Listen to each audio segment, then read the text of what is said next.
Hello, my name is Sarah Peach. Our group has chosen Good to Great, a management book by Jim Collins, for this book review. Behind me, as you can see, is the cover of the book. The premise of the book is, can a good company become a great company, and if so, how? The While Jim Collins is credited as the author of Good to Great, he stated the book could not have been written without the contribution of a team of dedicated individuals conducting research, in-depth case studies, reading, and advising, all with the mutual goal in mind of publishing not a good book, but a great book. After 5 years of dedication, the book was published on October the 1st of 2001, and remains on the classic leadership book list today. Given all of this hard work, it would have never come together without a management expert like Collins, whose focus on leadership to accomplish his writing would also find leadership to be one of the most important ingredients to convey a company from good to great. Thus, the significance of leadership would be my main takeaway from Good to Great. The book emanates that understanding leadership approach and effective mindsets helps us to be successful at our undertakings in business or in life in general. Which brings me to my favorite quote. The Good to Great leaders never wanted to become larger-than-life heroes. They never aspired to be put on a pedestal or become unreachable icons. They were seemingly ordinary people, quietly producing extraordinary results, which I find profound, but that's not in the quote. That's me. Okay.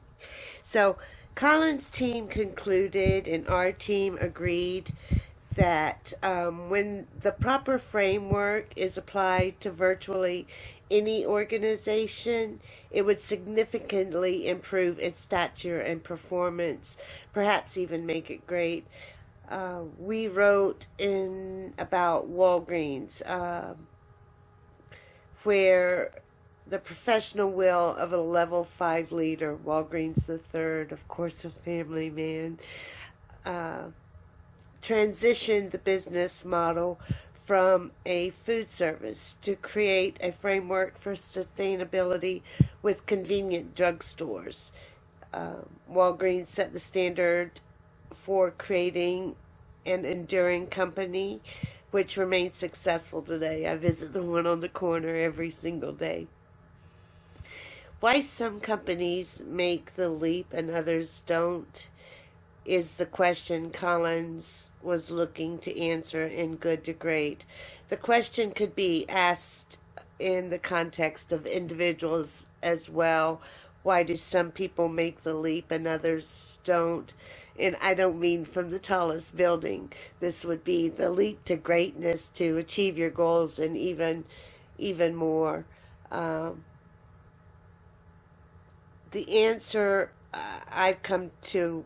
I've learned and I've come to believe is that we must ensure the proper framework is in place, the right people are involved and in the right seats, and the paths chosen are those rewarded by growth and endurance.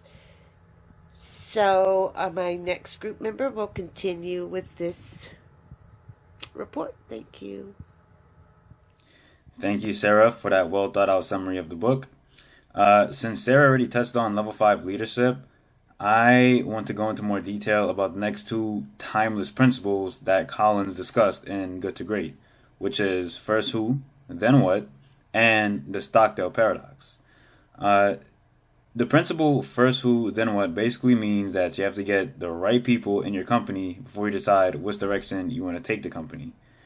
Collins emphasizes this point well by using the bus analogy, which is you have to get the right people on the bus, the right people in the right seat, and get the wrong people off the bus, and then you could decide which direction you want to drive the bus. The main takeaway from this principle is that if you have the right people on your bus, which is your company, it doesn't matter which direction you take the bus because A, those people who are on your bus will adapt and be along for the ride regardless of the direction that the bus is going, or B, if you already don't have a direction or an idea of where you want to take the bus, those people will help figure out how to take the bus to someplace great. And to really capture the idea of this principle, I want to leave you with one of the great quotes from Good to Great, which is, great vision without great people is irrelevant. Next, I want to talk about the Stockdale paradox, which is personally my favorite principle from the book because of the story behind it and ultimately what it means. The Stockdale paradox is named after Admiral Jim Stockdale, who was one of the people Collins interviewed during his research. Stockdale was a United States military officer who was held captive for 8 years during the Vietnam War, and during his time in captivity, he never wavered in his belief that he would one day make it out of his ordeal and be home to see his family. However, he also assessed the brutal facts of his situation and realized that he wasn't getting out anytime soon. Furthermore, Stockdale noted in his interview with Collins that the people who didn't survive captivity were the people who believed that they would be out by next Thanksgiving or be out by next Christmas. In other words, the optimists, and also the people who ultimately just gave up hope and believed that they wouldn't make it out at all and said that they died of a broken heart. In essence, the main takeaway from this principle is that you should have unwavering faith that your company will prevail in the end, but you must also assess the most brutal facts of your situation and adjust accordingly, similar to how Walgreens did in the example that Sarah gave earlier. And this principle can really be applied on a personal level because all of us can achieve personal greatness if we wield the same unwavering faith that Admiral Jim Stockdale had. And with that, Kevin will talk about the next principles discussed in Good to Great. Thank you, Dante. Now I'm going to quickly go over 2 more principles that Collins covered in his book. The first is the hedgehog concept. Now, the hedgehog concept is essentially a way that businesses can hone in on their core capabilities and focus their strategic goals and operations. And the way this works is companies are encouraged to answer 3 basic questions. The first being, what are you deeply passionate about? Second, what drives your economic engine? And third, what can you be best at in the world? Now, Collins believes that most good companies usually answer at least one of these questions and work from there. But what he believes a great company does is one that can answer all 3 of these questions and then find that one specific area of overlap and then focus all efforts on that. That is, they find something that they're passionate about, provides financial support for their company, and they're very, very good at. Now, the second principle I want to talk about is technology accelerators. Now, what Collins believes is that technology can help propel great companies to success, but it will not create success. And this is very important in today's day and age because with the rise of data analytics and big data, a lot of companies are looking to technology as some sort of savior that's going to propel them up and make them a great company. Now, Collins doesn't believe this is true. He thinks that great companies are companies that come from the people, the management, the leadership, and that technology can only accelerate that growth. And that brings me to my favorite quote from this book, and that is, mediocrity results first and foremost from management failure, not technological failure.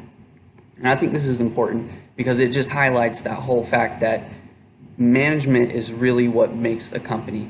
Technology is great, and you can provide lots of benefit from technology, can propel a company up, but if you don't have that good base, if you don't have that management, that leadership in place, All the technology in the world is not going to help you.